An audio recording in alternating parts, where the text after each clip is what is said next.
Então tá bom, então vamos à palavra de hoje. Vamos lá, Romanos, capítulo de número 5. Quer entender o Evangelho, tem que entender Romanos. Romanos, capítulo 5, nós vamos ler versículos 1 e 2, depois mais para frente vamos continuar a leitura. Olha o que Paulo fala aos Romanos. Romanos, capítulo 5, versículo 1 e 2.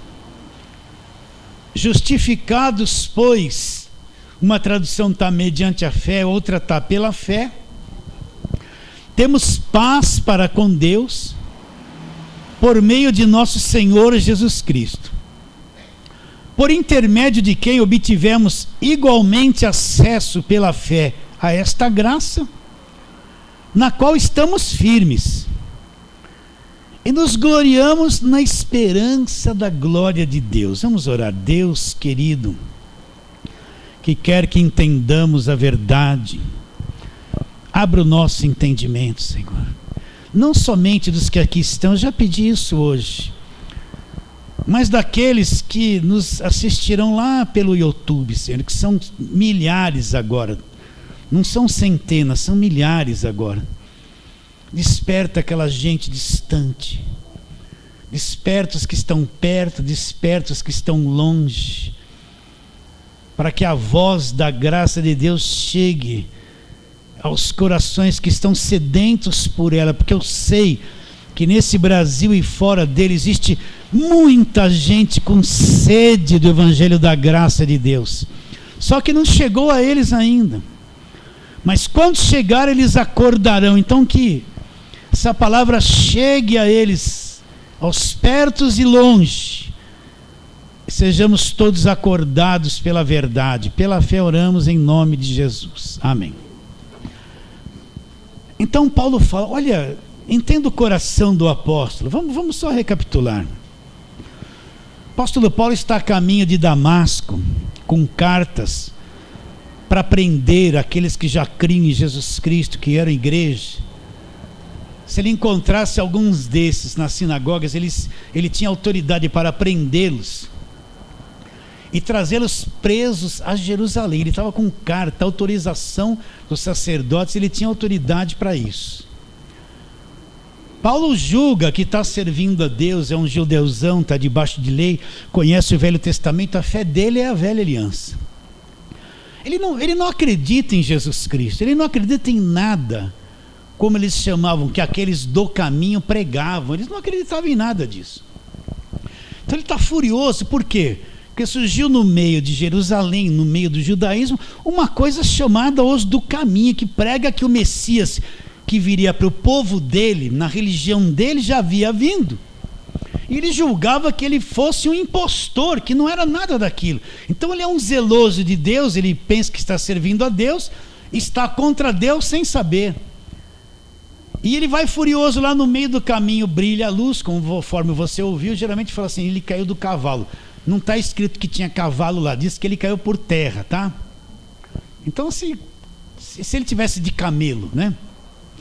Mas quando ele caiu por terra, ele ouviu uma voz que dizia, Saulo, Saulo, por que me persegues?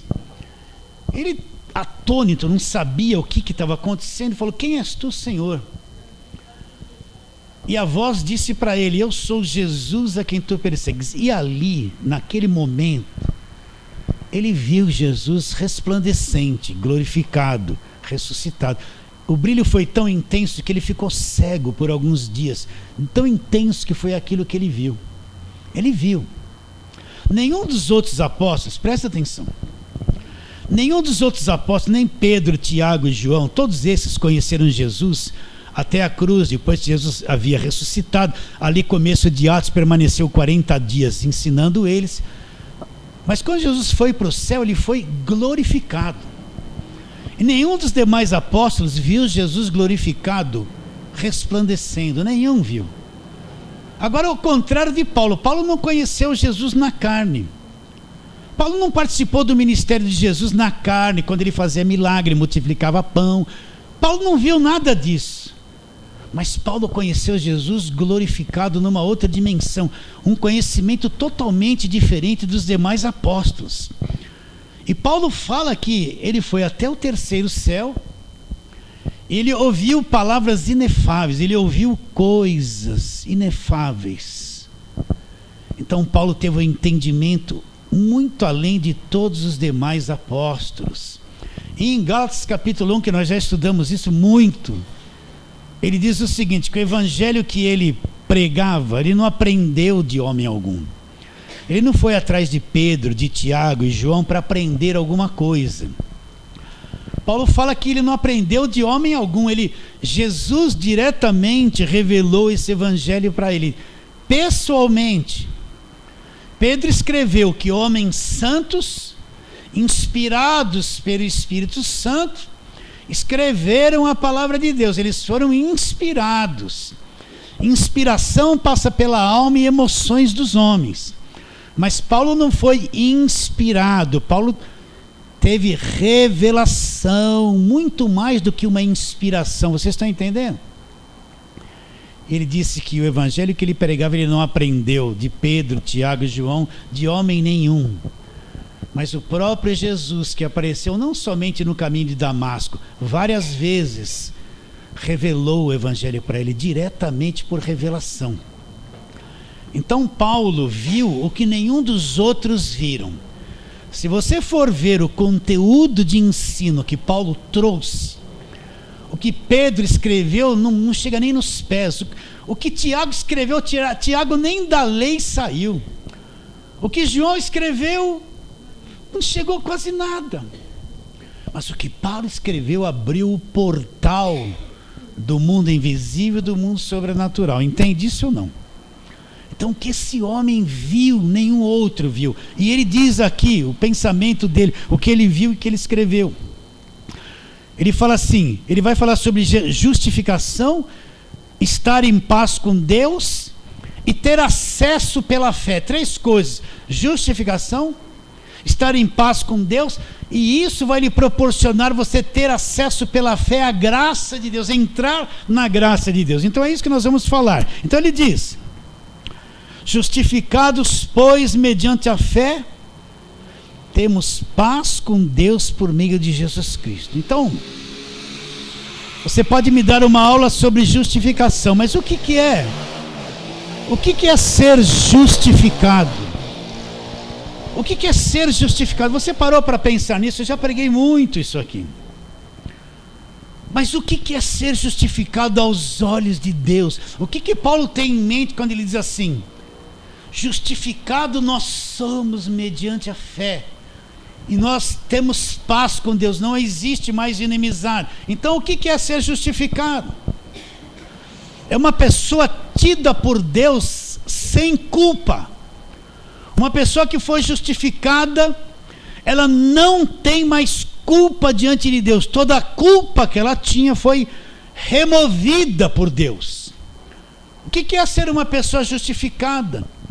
Alguém que foi inocentado, presta atenção, tinha uma sentença, um juízo sobre ele, e aquele juízo o condenaria, mas Deus declarou ele inocente, sem culpa, inocente. Por quê?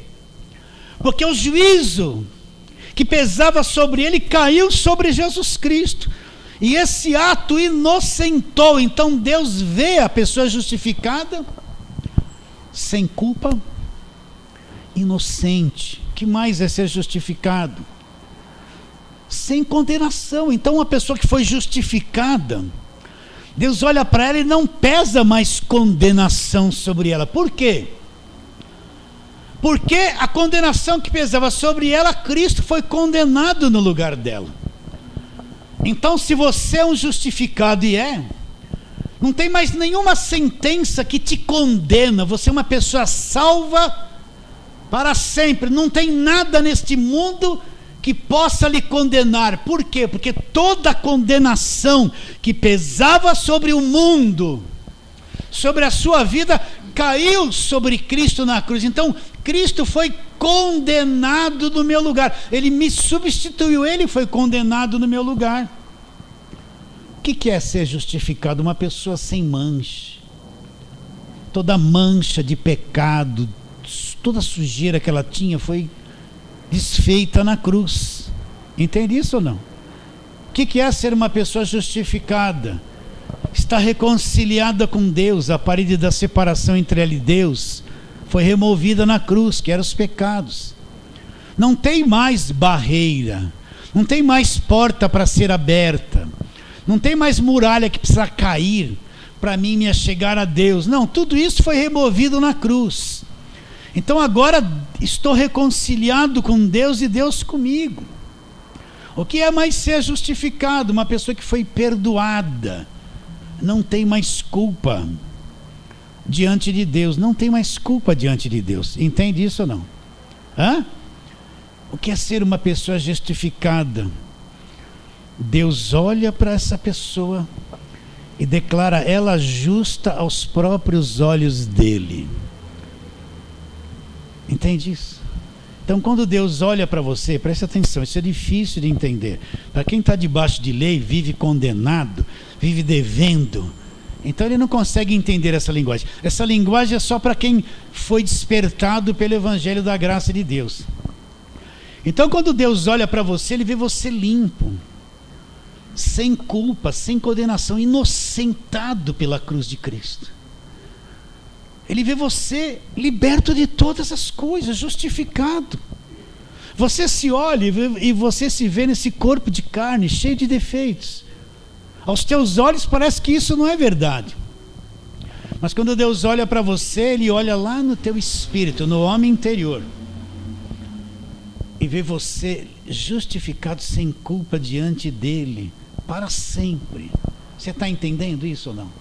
Agora, surge a pergunta: pastor, o que eu fiz? Eu participei desses benefícios todos.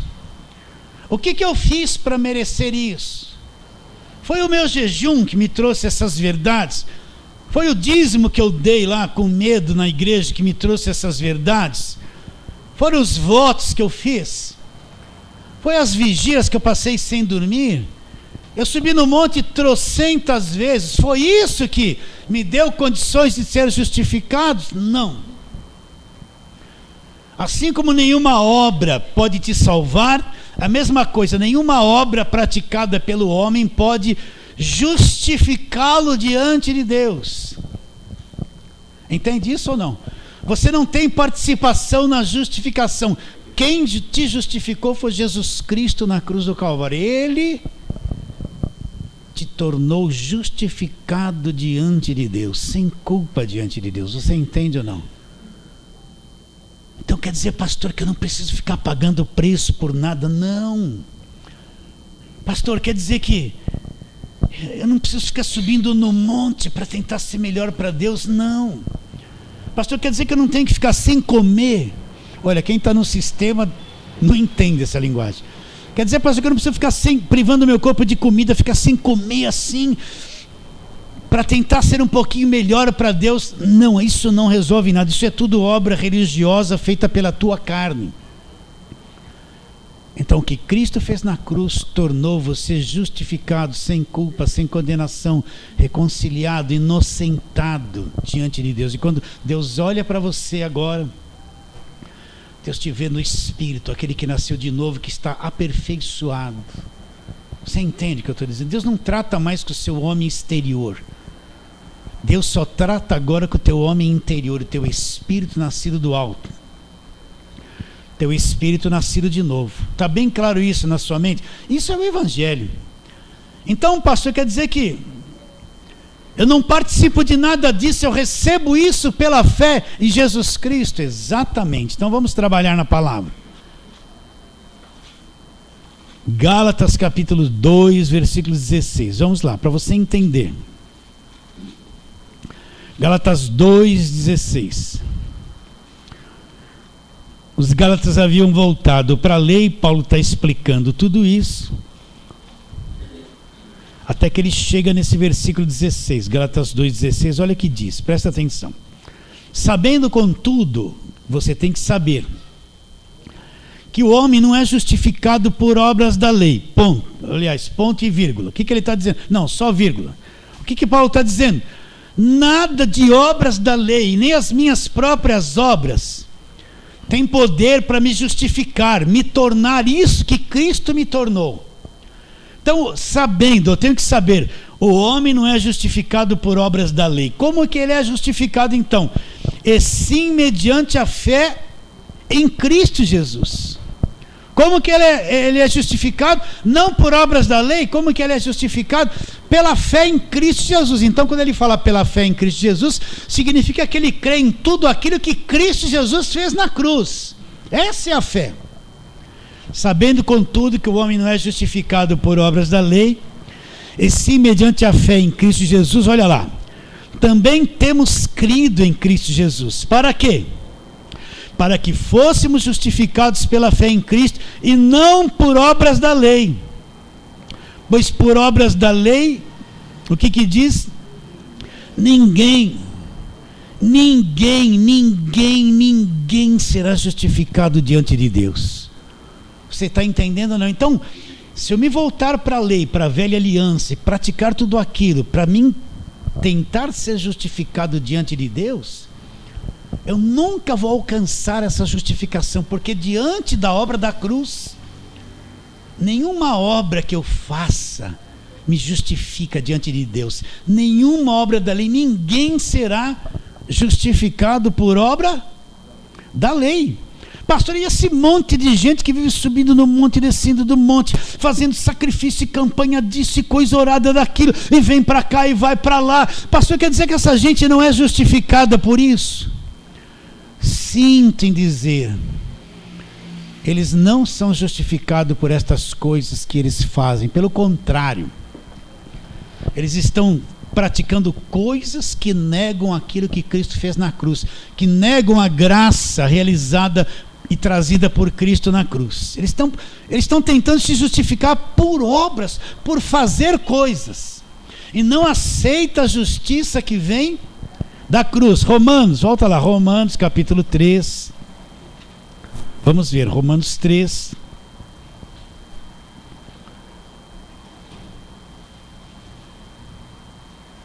Só o versículo 24. Que diz: sendo justificados, pagando preço, sendo justificados gratuitamente por sua graça, mediante a redenção que existe aonde? Então, como é que nós somos justificados? Gratuitamente por sua graça. Eu fui justificado gratuitamente por sua graça, mediante a redenção, fim do cativeiro que existe aonde? Que existe em Cristo Jesus. Olha como isso é contrário à religião. Olha isso, como isso é contrário ao pensamento e pregação do Velho Testamento. Olha como isso é contrário a esse sistema evangélico que já se tornou político, também religioso. Tudo isso é o contrário. Parece loucura isso que nós estamos dizendo, mas isso é o evangelho da graça de Deus. Então nós somos justificados gratuitamente. Então não me vejo mais condenado, não me vejo mais devendo coisa para Deus. Eu não me vejo mais tendo que pagar alguma coisa. Porque tudo isso é ilusão, isso é mentira, não é a verdade do evangelho da graça de Deus. Eu me vejo crendo no que Ele fez e justificado por aquilo que Ele fez. Entende isso ou não? Então vamos lá, Filipenses, vamos lá. Filipenses, eu não cheguei ainda, tá bom? Então não falo o capítulo para você não ler antes de mim. Não quer chegar nunca esse Filipenses aqui? Capítulo de número 3, presta atenção no coração de Paulo, olha. Vamos ler a partir do versículo 2, né? Paulo vai falar sobre os falsos mestres. Então ele fala assim, versículo 2 de Filipenses 3. Acautelai-vos dos cães. Olha, Paulo que fala isso, não sou eu. Acautelai-vos dos maus obreiros. Agora ele vai identificar quem são os maus obreiros, quem são os cães. Olha como isso é grave. Acautelai-vos da falsa circuncisão. Quem é a falsa circuncisão na ótica de Paulo? O que é a circuncisão? É a marca da lei. Todo homem é como fazer uma uma cirurgia de fimose no homem. Todo homem, ele tinha que se circuncidar, ele trazia uma marca no órgão genital masculino, né? E aquela marca é que nem uma pessoa que possui gado. Ele tem lá uma letra, alguma coisa que identifica que o gado é dele, vai lá e marca o gado dele. Se o gado dele foge, todo mundo vai olhar, opa, olha aquela marca ali, esse gado que está perdido aqui é do fulano de tal, da fazenda tal. A marca identifica de quem era o dono, sim ou não? Então o que é a circuncisão? É uma marca que todo homem, a mulher era excluída disso na velha aliança. Todo homem tinha que trazer essa marca no seu órgão genital. Aquilo era uma aliança de Deus do Velho Testamento com o homem, com o povo de Israel. Então o que ele está dizendo? E quem se circuncidasse era obrigado a guardar toda a lei, era obrigado a viver debaixo da lei. Então ele está dizendo assim: acautelai-vos dos maus obreiros, acautelai-vos dos cães, acautelai-vos da falsa circuncisão. Então Paulo está querendo dizer que toda aquela circuncisão, aquilo praticado na lei, no Velho Testamento, se tornou falso quando surge o Evangelho. Ele está dizendo que esses aí, que são os cães, que querem ficar escravizados na velha aliança, esses que são os maus obreiros, que são a falsa circuncisão, acautelai-vos deles, fogem deles. E o que mais Paulo fala? Porque nós, agora ele fala aqui na nova aliança, a marca não é física, a marca é no nosso espírito, no nosso coração. Olha o que ele diz: porque nós é que somos a circuncisão, nós que adoramos a Deus no Espírito e nos gloriamos em Cristo Jesus e não confiamos na carne. O que o Paulo está dizendo? Qual é a marca de Deus em nós? Ele nos selou com o Espírito Santo da promessa. A marca de Deus em nós é que somos selados com o Espírito Santo da promessa. Isso é a circuncisão do Evangelho. Isso é a marca que todo salvo traz, selado com o Espírito Santo da promessa. Essa é a verdadeira circuncisão. Circuncisão não é uma coisa externa, como obras externas. Circuncisão é Deus me selando com o Espírito. Essa é a marca da circuncisão do Novo Testamento, da Nova Aliança, é no Espírito. Então Paulo fala, nós somos a marca da circuncisão de Deus. Aí ele diz: bem que eu poderia confiar na carne, versículo 4, olha lá. Se algum outro pensa que pode confiar na carne, eu ainda mais. O que é confiar na carne? No zelo religioso que ele tinha, no entendimento, na sabedoria, em tudo aquilo que ele tinha alcançado na religião. Aí ele vai começar a contar a vantagem que ele tinha na religião dele, no Velho Testamento, guardando a lei. Olha o que ele fala, tudo certinho, olha, versículo 5, circuncidado ao 8º dia. Então o que dizia a lei? Todo homem, filho macho, né? No 8º dia ele vai ser trazido no templo e vão circuncidá-lo. Todo homem tinha que ser circuncidado. Então Paulo passou por esse processo. Olha o que ele fala: circuncidado ao 8º dia. Você pode ver que Jesus foi trazido ali em Lucas também no templo para ser circuncidado, porque ele estava obedecendo e cumprindo a lei. Circuncidado ao 8º dia da linhagem de Israel. Olha, ele tinha a linhagem de Israel, a tribo dele era a tribo de Benjamim. Ele era hebreu de hebreus, e quanto à lei, ele era fariseu. A seita mais dura, disciplinar, religiosa que tinha. Quanto à lei, ele era fariseu. Vou ler de novo. Circuncidado ao 8º dia da linhagem de Israel, da tribo de Benjamim, hebreu de hebreus, quanto à lei, fariseu. Quanto ao zelo, ele era zeloso. Olha o que ele fala: perseguidor da igreja. Quanto à justiça que há na lei, irrepreensível. Agora ele descobriu uma coisa de valor maior, ele descobriu uma outra dimensão, ele descobriu o Evangelho. E quando ele olhou para toda a religiosidade dele, para a vantagem que ele tinha na religião, né? Ele era irrepreensível, circuncidado, era fariseu, era religiosíssimo. Quando ele encontrou Cristo e olhou para a religião dele, ele descobriu uma coisa. Olha o que ele descobriu. Continua. Mas o que para mim era lucro, tudo que ele era na religião dele era lucro. Olha lá. Mas o que para mim era lucro, Não, quanto ao zelo, vou ler o 6 de novo, perseguidor da igreja, quanto à justiça que é na lei, irrepreensível. Mas o que para mim era lucro, considerei perda. Tudo aquilo era lucro para ele. Mas ele teve que considerar perda, ele teve que perder. Ele teve que perder toda aquela posição religiosa. Ele teve que perder todo o seu status religioso, todo o seu prestígio, todo aquele zelo que ele tinha. Ele teve que perder tudo aquilo. Aquilo não dava mais para associar aquela religião toda com aquilo que ele tinha encontrado. Ele tinha que tomar uma decisão.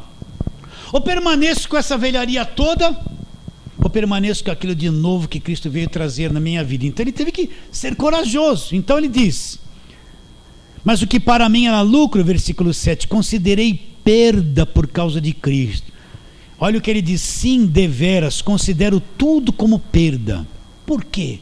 Porque Paulo achou uma coisa de muito mais valor. Paulo achou o evangelho. Por que Paulo teve que considerar tudo aquilo como perda? Porque ele achou Cristo, o evangelho, ele entendeu aquilo que na própria religião dele profetizava que no futuro aconteceria. Ele entendeu que aquilo já havia acontecido. O próprio Cristo lhe revelou. Então ele teve que considerar todo aquele passado, toda a sua religiosidade como perda. Aquilo era lucro para ele. Mas não dava para trazer aquilo e conviver com Cristo. Aí ele diz: mas o que para mim era lucro, considerei perda por causa de Cristo. Sim, deveras, considero tudo como perda por causa da sublimidade. Olha só, do conhecimento. Considero tudo como perda, toda a minha posição religiosa. Considero tudo como perda. Eu descobri uma coisa melhor, por causa da sublimidade do conhecimento de Cristo Jesus, o meu Senhor, por amor do qual ela perdi todas as coisas e as considera, alguma tradução diz esterco, a minha está refúgio. Para quê? Para ganhar a Cristo. Então o que Paulo fez? Ele perdeu tudo aquilo que ele havia conquistado religiosamente a vida dele inteira, porque ele encontrou uma coisa superior e melhor. Ele considerou aquilo tinha valor até ele ter encontrado Cristo. Mas quando ele encontrou a verdade, ele considerou aquilo esterco, coisa sem valor, refúgio, coisa sem valor. Para quê?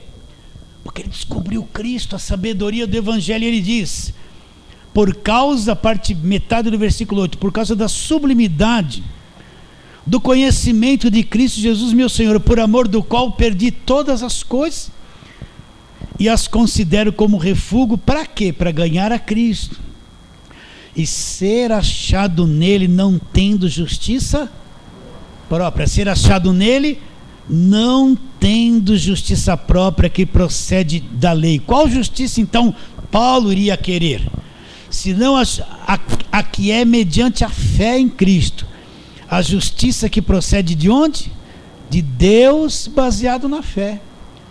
Então Paulo diz o quê? Eu perdi todas as minhas riquezas religiosas, larguei tudo, considero tudo como perda, porque eu descobri uma sabedoria muito maior. Eu quero ser achado em Cristo agora, não baseado em alguma justiça própria de obras da lei, mas ser baseado na justiça da fé em Cristo, a justiça que procede de Deus. Então, nós somos a mesma coisa. Durante 20 anos eu não enxergava o evangelho da graça de Deus.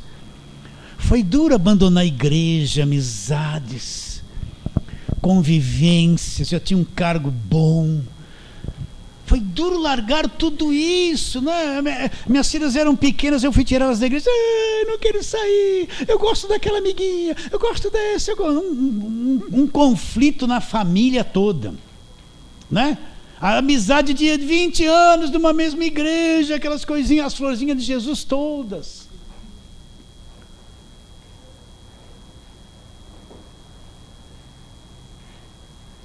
Você entende isso?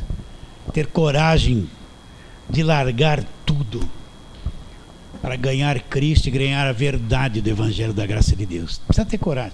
Abandonar tudo. Sim ou não? Tem um custo. Esse que é o custo que você tem que pagar, largar a velha aliança de lado. Vai perder as amizades, vai. Tinha muita gente que gostava de você, não vai gostar mais, vai ser assim. Tinha até familiares que estavam lá no sistema, você saiu, nem olham muito para você. É isso mesmo. Mas você encontrou uma coisa superior, o conhecimento de Jesus Cristo e a libertação da lei. Então Paulo queria ser achado em Cristo, não tendo justiça própria baseada em obras próprias da lei, mas ele queria a justiça que procede da fé. Entendeu isso? Então olha como Paulo foi cortado nisso aqui. Ele teve que largar tudo. De perseguidor da igreja, de repente ele virou e começaram a tentar contra a vida dele constantemente.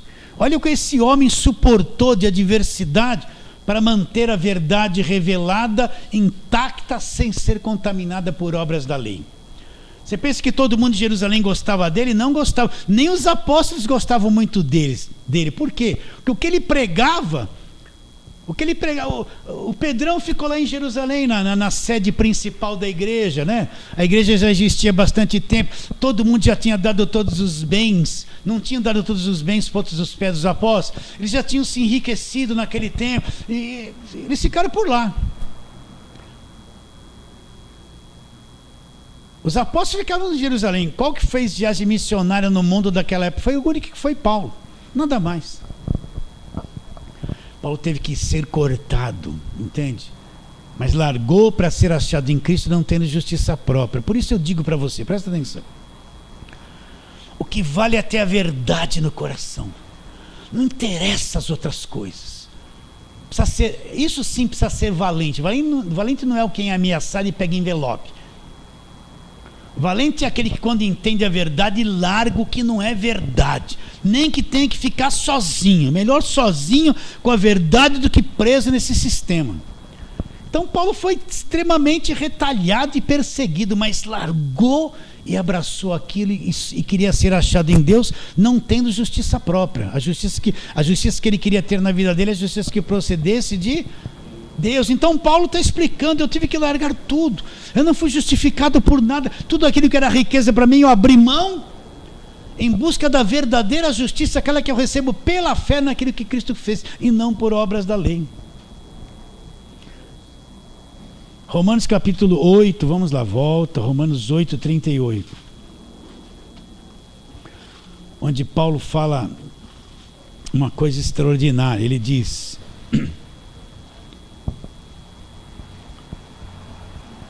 não é 8,38 não, é 8,33, desculpe. Ele está falando justamente isso, da justificação de Deus. Aí o versículo 33 ele diz: quem tentará acusação contra os eleitos de Deus?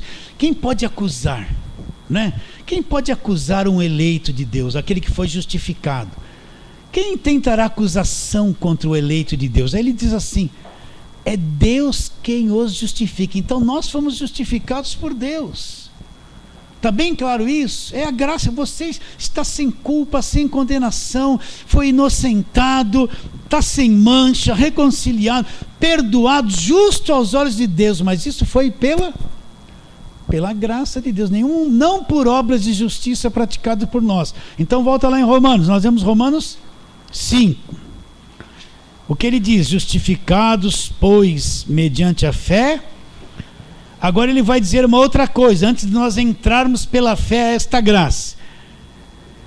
Justificados, pois, mediante a fé, temos paz com Deus por meio de Jesus Cristo. Então que paz é essa que Paulo está dizendo que nós temos com Deus agora? Que paz é essa? Uma paz que vem do próprio Deus. Vamos ver como isso acontece. Então, nós estamos aí em Romanos, né? Romanos capítulo 5, mesma coisa. Continua a leitura ali, vamos chegar no versículo 10 desse mesmo capítulo. Nós temos os versículos 1 e 2. Vamos ler agora o 10 e o 11 desse capítulo 5. O que diz a palavra? Presta atenção. Para você entender que não existe mais inimizade entre Deus e os homens. Não tem mais guerra entre Deus e os homens. Deus não está cobrando nada de ninguém. É o homem que cobra. Deus não está apertando alguém, ameaçando alguém. Deus não está fazendo isso. Deus está em paz com o homem em paz com Deus. Não tem mais inimizade entre o homem e Deus. Está bem claro isso na sua mente? Está ou não está? Então, eu tenho que ter clareza sobre isso. Então, olha lá o versículo 10. Porque se nós, quando inimigos, olha a nossa posição aqui. Porque se nós, quando inimigos, o que aconteceu? Fomos reconciliados com Deus mediante a morte do seu Filho. Muito mais, estando já reconciliados, seremos salvos pela sua vida. E não apenas isso, mas também nos gloriamos em Deus, por nosso Senhor Jesus Cristo, por intermédio de quem recebemos agora o quê? A reconciliação. Então o que Paulo está dizendo? Nós éramos inimigos no entendimento, por causa dos pecados, das transgressões, daquilo que nós recebemos de Adão. Cristo vem, destrói toda essa inimizade, remove a parede da separação, remove os pecados, todas as maldições, tudo que veio por Adão foi removido na cruz. E agora nós somos reconciliados com Deus. Entre eu e Deus não tem mais parede, não tem mais gigante Golias, não tem mais muralha. A religião cria bloqueios na nossa cabeça. Entre você e Deus não tem paredes, não tem muralhas, não tem porta fechada. Houve a reconciliação na cruz. Não tem mais obstáculo. O obstáculo foi removido na cruz. Todos os pecados foram desfeitos na cruz. Então, entre eu e Deus não tem mais acusação, mais condenação, não tem mais barreiras. Por quê? Porque eu fui reconciliado com Deus. Como? Por alguma obra que eu pratiquei? Não. Mediante aquilo que Cristo fez na cruz. Então, toda inimizade, nós éramos inimigos na mente, no conhecimento, foi removida. Você acredita nisso? Então, qualquer um de nós agora tem acesso direto a Deus. Eu não preciso procurar um pastor para Deus falar alguma coisa. Eu não preciso procurar um bispo para Deus falar alguma coisa. Vocês estão entendendo ou não? Eu não preciso procurar alguém que vem pôr a mão na minha cabeça para orar por mim. Quando é que nós vamos acreditar nisso? Como se ele fosse melhor que eu e Deus só vai obedecer a oração dele. Eu não preciso mais fazer campanha para abrir qualquer porta que seja, porque já está aberta. Eu não preciso fazer voto. O que é um voto, Deus? Se o Senhor me der, que nem uma promessa católica. Ou Aparecida, se você me der isso, eu vou subir a escada de joelho. Então, só que esse voto evangélico é pior ainda, porque você tem que dar antes da coisa acontecer. Entende? O católico só sobe de joelho se aconteceu. Se não aconteceu, ele não sobe. O evangélico piorou. Você tem que dar tudo antes, para depois receber. Esse voto aí evangélico é meio sacana, não é não? É meio muito, não é não? Então, quer dizer que eu não preciso mais nada disso. Eu fui reconciliado. A porta está aberta diante de mim. Eu tenho acesso a Deus direto. Não tem mais barreiras entre eu e Deus. Não tem mais obstáculo. Eu não tenho mais que lutar para abrir coisas. Acabou isso na cruz. Quando é que vamos entender? O que diz lá em Hebreus 10? Foi aberto um novo e vivo caminho através do sangue do véu, que era o corpo de Cristo. Então agora olha como Deus está presente. Só que você entende isso que você vai ver que Deus está presente o tempo todo com você. Então não tem mais. Justificados, pois já aprendemos que foi justificado. Pela fé temos paz com Deus. Fui reconciliado com Deus. Sim ou não? Então não tem mais obstáculo entre eu e Deus. E se você perdeu a paciência, criou um obstáculo? Não. E se você se irritou, foi destruída essa verdade? Não. E se um dia você ficou nervoso, soltou um palavrão no trânsito, vai para o inferno? Não.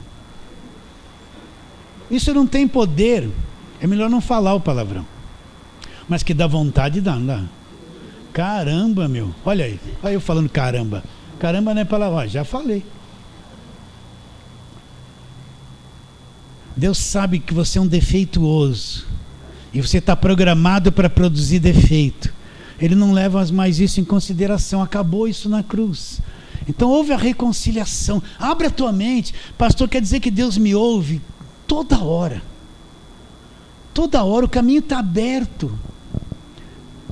Você acha que Deus vai chegar até você através de uma canetinha orada, uma rosinha, um pouquinho de sal, uma aguinha em cima da televisão? Isso é a mentira evangélica. Então houve essa reconciliação. Quer ver? Vamos ver outro texto aqui. Vamos lá. Vamos estender um pouquinho, tenha paciência. Segunda carta de Paulo aos Coríntios, capítulo 5, versículo 18. Já houve, a porta já está aberta. Não há mais barreira e ninguém tem poder para pôr barreira nenhuma. Acabou o problema. Olha lá, versículo 18 do capítulo 5, de segunda carta de Paulo aos Coríntios. Olha, tudo provém de Deus, nada provém do homem. Tudo provém de onde? Então Deus fez tudo? Sim. Tudo provém de Deus. Agora o que ele fez? Que nos reconciliou consigo mesmo. Por meio de Cristo. Como que ele nos reconciliou consigo mesmo? Por meio de Cristo. Então já houve a reconciliação. Deus é que veio ao nosso encontro e nos reconciliou com ele, por meio de Cristo. Que mais? E nos deu o ministério da reconciliação. Ele nos deu um ministério, qual é? Da reconciliação.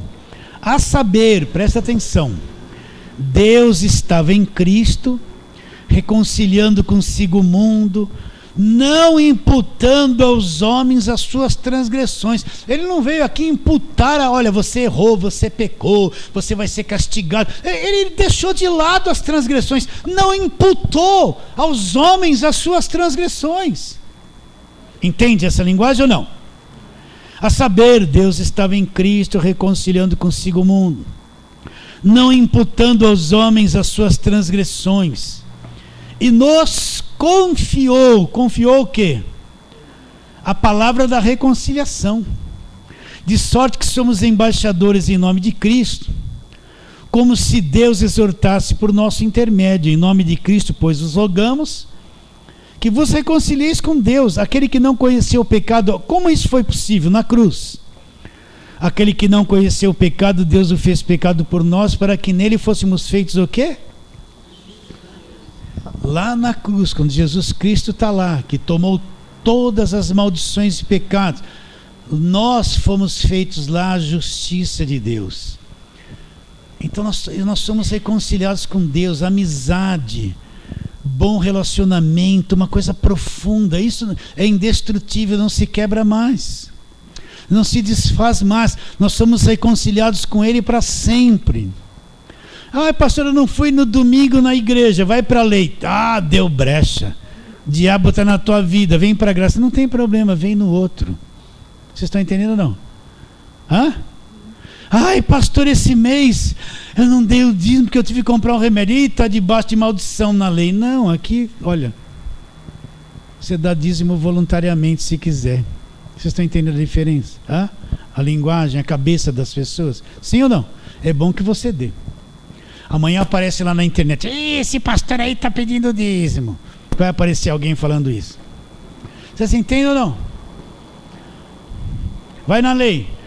Campanha das portas abertas. Olha, tem uma porta fechada na tua vida. Você precisa lutar. Eu vou consagrar umas pedras ungidas aqui, atacar na porta. Vem para a graça, não tem porta. Está reconciliado, não tem obstáculo. Está tudo feito. Vocês entendem ou não? Eu não estou com essa cabeça escravizada, atormentada. Nos reconciliou consigo mesmo e nos deu um trabalho para fazer. Qual é o trabalho? O ministério da reconciliação, a falar essas coisas para que os que não creem ainda entrem nessa reconciliação pela fé e se tornem igreja e se tornem reconciliados com Deus. Está claro isso? Então o que nós lemos em Romanos 5:1? Presta atenção. Justificados, eu fui justificados pela fé, não por obras. Estou em paz com Deus, reconciliados com Deus. Não tem mais parede de separação, não tem mais obstáculo, não tem mais nada. Justificados sem culpa, inocentes. Estou em paz com Deus através do que Cristo fez, eu não participei de nada. E agora? Volta lá, Romanos 5:1, onde nós começamos. O que diz? Vou ler. Justificados, pois, mediante a fé, olha lá, já fomos justificados. Temos paz com Deus por meio de Jesus Cristo. Olha lá, por intermédio de quem obtivemos igualmente acesso pela fé a esta? Então, olha aí que coisa, eu fui justificado, estou em paz com Deus e pela fé em Cristo eu tenho acesso, eu entro na graça de Deus. Você está entendendo ou não? Como é que eu posso entender a graça de Deus se eu não entendo que é ser justificado e estou me matando de fazer coisas para agradar a Deus? Como é que eu posso entrar na graça de Deus achando que está cheio de parede, barreira, obstáculos, porta fechada, muralha gigante diante de mim, que eu preciso derrubar para poder ter paz com Deus? Não tem como entrar. Mas agora que eu fui justificado, estou em paz com Deus, gozo a paz de Deus, através de Cristo, agora por meio dessa fé eu tenho acesso ao quê? A graça de Deus, a abundância da graça de Deus. Você está entendendo ou não? Olha lá, vou ler de novo. Justificados, pois, mediante a fé, já foi justificados, temos paz com Deus, por meio de Jesus Cristo, nosso Senhor, por intermédio de quem obtivemos igualmente acesso pela fé a esta, agora através dele, entendendo que sou justificado, entendendo que sou reconciliado, estou em paz com Deus, por meio desta fé nele, eu entro numa outra dimensão, eu tenho acesso pela fé a esta graça. Entende? É aí que eu começo a entender a grandeza da graça de Deus, que tudo já foi feito, que tudo já me foi dado gratuitamente, que toda a libertação que uma pessoa precisava, ela já foi liberta, que ela não precisa mais que ninguém ponha a mão na cabeça e venha fazer oração forte, ela não precisa de culto, de gritaria, sai, ela não precisa mais acabou essa loucura, essa escravidão, ela não precisa mais de óleo na testa, ela não precisa mais de nada, de unção, não precisa mais de objeto orado, não precisa mais de nada, de homem algum, ela tem acesso direto a Deus, justificada e em paz com Deus, ela tem acesso a esta graça. E tudo da parte de Deus para o homem é dado o quê? Gratuitamente. Como é difícil, olha, aqui nesse mundo tem uma lei, tudo tem um custo, presta atenção. Tudo custa. Você vai querer uma balinha, tá lá, vai pagar. Quer um feijãozinho, vai pagar, não vai? Vai no mercado para pagar tudo que tem. Então aqui nesse mundo, tudo tem um custo. Tudo tem um preço. Se você não consegue pagar, você não consegue ter. É ou não é? Se você tem aquele carrinho de 20 mil reais que nem o meu, não pode ter o de 80, vai fazer o quê? Vai entrar lá em dívida? De jeito nenhum. Mas se puder pagar, por que não? Não é verdade? Porque aqui no mundo tudo paga. Tudo tem custo. Tudo é pelo teu esforço. Do suor do teu rosto vai comer o teu pão. Até que você morra e volte ao pó. Pois você foste tomado do pó e ao pó tornarás. Então a gente chega para Deus com esse conceito terreno. Tudo tem preço. E cai na lei e continua com a mesma cabeça. Mas quando você entra diante de Deus, do Evangelho da Graça, não serve, tudo é de graça, tudo foi pago, tudo foi resolvido. Eu tenho que romper com esse sistema do pagar preço mentiroso, enganoso, aos olhos de Deus, odioso. Porque você quer ver uma coisa que abomina a Deus?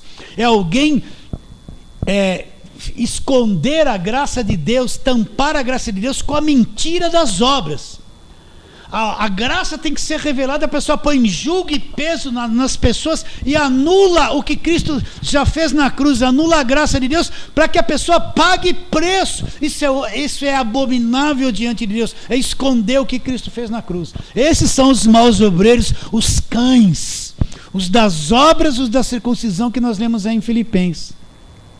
Então, justificados, pois pela fé tenho paz com Deus, mediante quem? Jesus Cristo, por intermédio de quem eu tive acesso a esta graça. Então é isso, me deu acesso à graça de Deus, eu entrei na graça de Deus. entrei na graça de Deus, eu vivo o evangelho da graça de Deus, a minha vida é o evangelho da graça, a minha fé é o evangelho da graça de Deus, não é em nenhuma outra coisa. E ele diz, para terminarmos, por intermédio de quem, versículo 2, obtivemos igualmente acesso pela fé a esta graça, na qual estamos firmes. Nós não aceitamos nenhuma outra coisa que não seja o evangelho da graça de Deus. Não temos fé em nenhuma outra coisa que não seja o evangelho da graça de Deus. Não acreditamos em nenhuma outra coisa que não seja aquilo que aconteceu na cruz. Não cremos em nenhuma outra coisa senão nos benefícios que vêm da cruz pela graça de Deus. Não cremos em nenhuma outra coisa. E não aceitamos nenhuma outra palavra que vem querer manchar o evangelho da graça de Deus. Nessa graça nós estamos firmes. Você está firme na graça de Deus? Entende essa linguagem? Sim ou não? Então fala assim, amém.